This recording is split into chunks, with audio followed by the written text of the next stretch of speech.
create secondary school regional organizing sports committees. And this because we saw that it is only young people that we can target for us to achieve what we want. Because there's a saying that goes, catch them young, when they grow they will be yours forever. So that when we catch the young people in whatever we do, and they will be there. And Mr. Gasama has said something, the diet issue. For somebody to be a good athlete, your diet have to be there. And this is very, very key. And even like I said, one of our goals in our strategic plan as a ministry is looking at a healthy nation and that mass participation of everybody in sports. So that Gambians, whatever they will be doing, they will be very healthy and it will allow them contribute to the achievement of our development objectives. Okay. So in this line, I will really recommend and commend WHO, but I know the Ministry of Secondary and Basic and Health and the Ministry of Youth and Sports, the partnership had been long. Okay. Yeah. Thank you very much, Malang. You've added the Ministry of Youth and Sports because it's WHO, Ministry of Basic and Secondary Education, and Ministry of Health. But I know Youth and Sports is also involved in another way. Now, to move on to Mohamed Njai from the Ministry of Basic and Secondary Education. This is a project which is implemented in senior secondary schools, and it is IT. But you come to realize that not all the schools have computer labs and computer facilities where you can play these CD-ROMs and access the information. Now, in situations like this, what happens? Yeah, thank you very much, Mr. Dabo. The question you've asked is like, if you look at the project itself, it's not targeting schools that don't have ICT facilities. It's only targeting schools that have ICT facilities in the first place. And the WHO, in its first phase, have donated some computers to certain senior secondary schools in order to enable them to have access to this CD-ROM so that the kids can also benefit from it.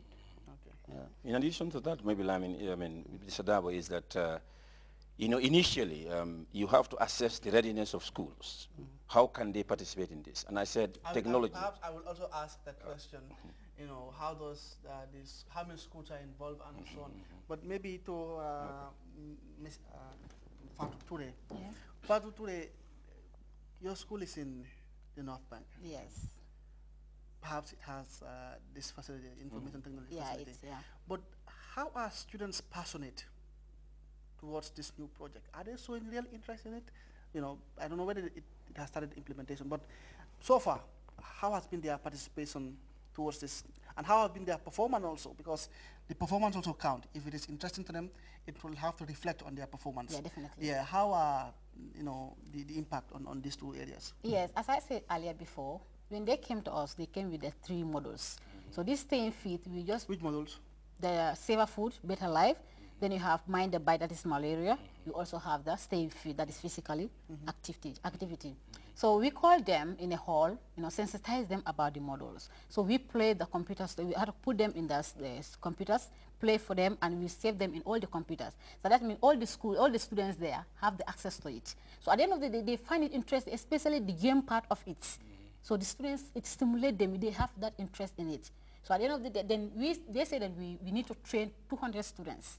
And the school is more than 200. So we decided to choose the science students and few commerce students and art students to join them.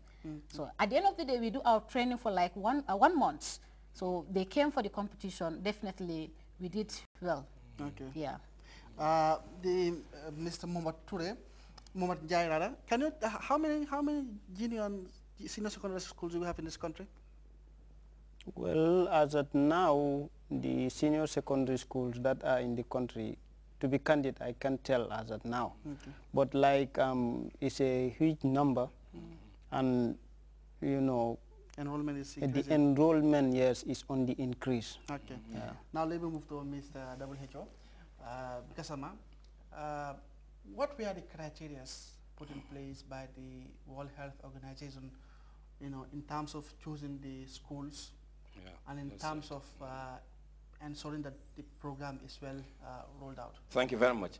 I think this is a very important question. I was going to, come to really the basics of this. Now, this is, to be candid, I think it's very important to make it clear that this is not an ordinary distance learning tool. It's not just an ordinary one. It's a package, tool that is designed to interact with the user. So when you are using this tool, it's not only to, cram, but the user will interact with the tool, which is the learner. At the same time, the person will be, as the user will sharpen the skills. So as I said, as you are going back to your question, we have assessed the readiness of the schools because, as Mr. Njai has said, how many schools are involved? We have operated this program in 39 schools, senior secondary schools throughout the country. We still initially started with 10 because when you start a project, you have to find out how feasible it is, how successful it will be, how implementable it will be. So we did that initial pilot of 10 schools. Most of them are, of course, in the urban areas, but we did have a few schools in the rural settings. Now, what we have discovered, that was the reason why we had to expand. Now, the findings that we saw, it was really revealing because, like Fatou has said, it has increased because we had a baseline study to find out how much they know, about the course contents. And also, when we allowed them to use the program for about 1, 2, 3 months, and then we do another evaluation. And within that short space of time, you will be surprised that the knowledge has really gone very, very high. And of course, we know behavior cannot be changed in 3 months. Yeah. But from the observation that we had, some were really, positive comments about what they have, how they have found the models. Like one is sharpening the skills. They were really not seeing it as an ordinary, top-down learning approach where the teacher may be giving knowledge to, the student, but there is knowledge acquisition. And thereby the student or the user learns and interacts with the tool and also sharpens the skills. So these are the things that are coming up. And I believe, if I am not very wrong, is that the education policy itself is trying to encourage skills learning. Students could not be seen as only cramming, but they should go beyond that. Knowledge at the same time sharpening the skills. So this tool is there to sharpen the skills. And also it tells you how do you answer the how question? Not the why. Because some of the time when you use how, a scenario, it makes the learner think. And this is how this module is designed. And as he said, there are games, there are quizzes. You can assess yourself as you go. It's very navigable. You don't need to be a science teacher or a physics teacher or whatever.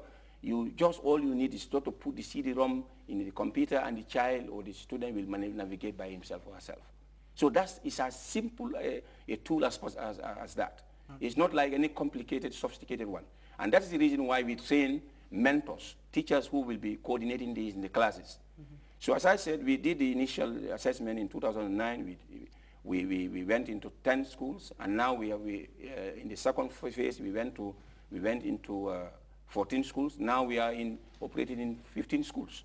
So if you add all together, it's about 39 schools, 40 schools. Altogether, senior secondary schools. And then from Fatoto down, you'll be surprised schools like Fatoto, Nyakwe, and of course Diabugu. Those distant, they are all part, and they are enjoying it. And then we have just done a competition, and then you'll be surprised. I don't want to relieve the results now, but it is really amazing that rural schools are really catching up. And despite the limited resources, that's what we have seen. Because of the interest, because of the importance of the project, students are endeavoring to go an extra mile, even without maximum computers that they need. They want to go, they are going an extra mile to learn. Because as I said, the learning package is so attractive that it's not only, as I say, cramming, but you are entertaining yourself. Okay, but why did you decide to limit the number of students to 200? No, actually, the initial thing we said is let this technology be accessible to all the students. Yes. That's we don't have any, as he said, the 200 was like a sample for question, to baseline, survey. Okay. At least 200 will be fine. We cannot, do a sample about, in all the students. Okay. So we just chose 200 as a sample. But initially, what we designed, what we want.